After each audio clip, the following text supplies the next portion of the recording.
Like बचपन से मैं दिल्ली में बड़ा हुआ हूँ।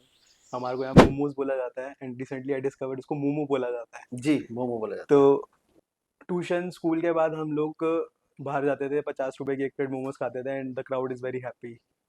But now moving to a restaurant where we see बहुत सारे एसओपीज हैं, बहुत सारी चीज़ें आपको डिफाइन करनी पड़ती है, जिसकी वजह से कॉस्टिंग भी बढ़ती है।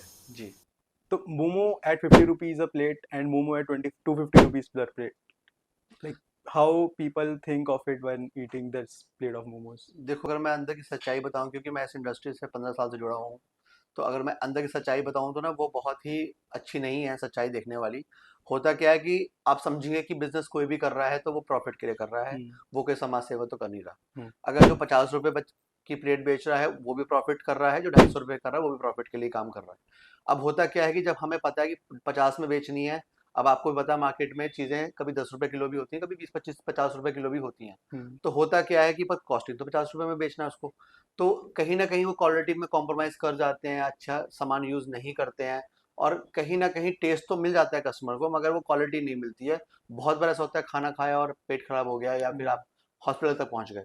ओके। तो अगर मैं अपनी बात करूँ, मैं किसी और के बारे में ज़्यादा बोलना नहीं चाहूँगा, बट हम लोग डे 1 से ही हमने एक वेंडर फिक्स रखा हुआ है। फ्रेश माल दिल्ली से आता है, आज़ादपुर मंडी से। हम गुड़गाँव से भी नहीं लेते, क्योंकि हमारी जो सब्जियाँ चाहिए होती हैं हमें फ्रेश चाहिए होती हैं।